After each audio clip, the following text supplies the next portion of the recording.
the world has reaped throughout history many murky anecdotes related to humanity, animals, technology, and others.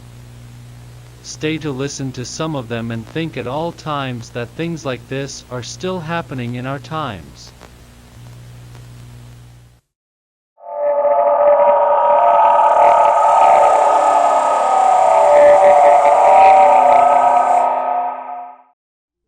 Desde que el primer hombre llegó a la Luna, los humanos han preferido destinar sus recursos para aprender más del universo. Con este objetivo, se han podido tomar fotos en lugares muy lejos de la Tierra, y se han descubierto incontables planetas. Pero esto no siempre ha sido así. Corría el año de 1970, cuando la Unión Soviética decidió realizar un experimento que iba en contra de la carrera espacial. Ellos querían saber qué es lo que realmente había en el centro de la Tierra. Así que comenzaron a excavar, llegando a toparse con piedras con más de 2.700 millones de años de antigüedad.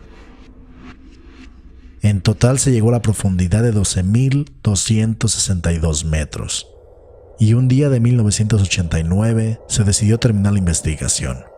Se vendió la propiedad a una empresa que creó un laboratorio geológico a 8 kilómetros de profundidad, y se especulaba que la ahora extinta Unión Soviética había descubierto algo extraño, y por eso había terminado el experimento.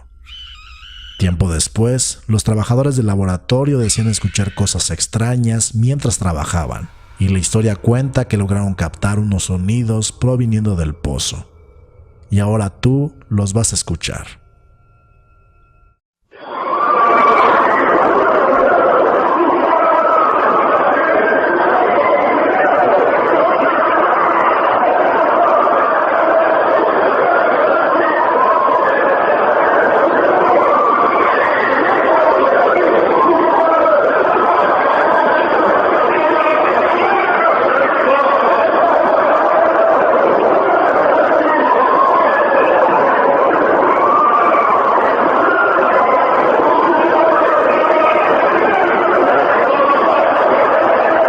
Sin duda uno de los misterios más grandes de esa época, y que de ser cierto explicaría por qué el humano no ha querido investigar más sobre lo que hay dentro de nuestro mundo.